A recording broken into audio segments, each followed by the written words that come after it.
entrepreneurship in the past 5 years has all of a sudden become something that's sexy, something that's caught the fancy and imagination. I wouldn't say youth cutting across all social strata, but I would certainly say urban youth. The number of emails that I personally get asking for mentorship is unbelievable. I mean, there are people across the country today who are asking this question of themselves: how do I quit my job? How do I, start my own little small business? And I think this has happened because in the past 10 years, we have created a whole bunch of role models in this country. People who the general population or young people can look up to. They can see that they have succeeded without having, large family background, without having large capital invested in the business. Essentially, people like me and you. And I think that is something that we should not ignore. That's something that's very significant. Yes, India will always be a country where there are going to be umpteen challenges. How do you start the company? How do you shut it down? There are labor issues we have to deal with. There are infrastructure issues we have to deal with. Taxation is a complete nightmare in this country. But I think for the very first time, young people have stopped complaining and they are taking the responsibility of their own future in their own hands. So what you described as happening in ISP, for instance, is essentially symptom of a very large undercurrent in the country. Well, it's there. I think it will accelerate further going forward. But there are a few things that I think people who own the system can do to, as I said, catalyze, to accelerate the whole ecosystem for entrepreneurship. And yes, there is a place for policy reform, but somebody who wants to set up a business is not going to wait for labor laws to change because he will be waiting forever. On the flip side, what's going on in India in terms of the whole demographic dividend finally playing out, the mass consumer story playing out, domestic demand, domestic consumption is just too lucrative to ignore.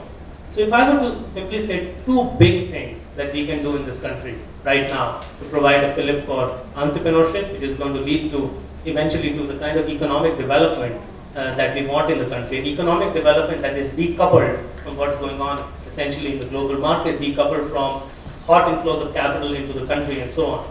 A, let's rewrite the way we teach our kids. Yes, it's going to pay off in the next decade or so, but we got to start somewhere, and I think we have to start right now. There are a lot of countries in the world, for example, Singapore, who embarked on this whole notion of creating a thinking nation, an intelligent nation. And essentially they started at school. They said, let's throw out the set of textbooks that we have. In our case, these are the archaic NCERT textbooks that I think a lot of you would have had the torment to have gone through when you were in school. These uninspiring textbooks. Let's get a new set of books into the country. Let's get a new curriculum that essentially doesn't just talk about knowledge and comprehension, but goes beyond that to talk about synthesizing that knowledge, talks about creativity, talks about how do you deal with decision issues, critical thinking and creativity. It's easy to do. I think there needs to be some bold political action. I think the second thing that we need to do is to glorify the entrepreneurial success stories in our country. And I think the government can play a huge role in doing that. I completely agree with Amit that if you have done something good or bad in your business, either way, you are suspected by the government, right? So if your company declared massive profits, I can assure you, you will have the same level of suspicion. Like, why do you have such big profit? What's going on? If you go back and declare a loss, they're going to again be suspicious. What's going on? I think that probably needs to stop. I think we should recognize the contribution that entrepreneurs are making to national development. And I think we should put entrepreneurship on center stage. We should applaud these people, and that is going to start having a ripple impact on young people who are actually today a bit lost. Don't you agree with me? Young people today a little bit lost in the country. And we should take advantage of the, I would say, reawakened social consciousness of India, where entrepreneurship is not just about making money for yourself, but it is also about job creation for community. It is also about positively impacting community. And young people are ready for that. I think all they need is support of the government to say, these ideas are welcome, and we are going to create an enabling ecosystem that supports and glorifies art.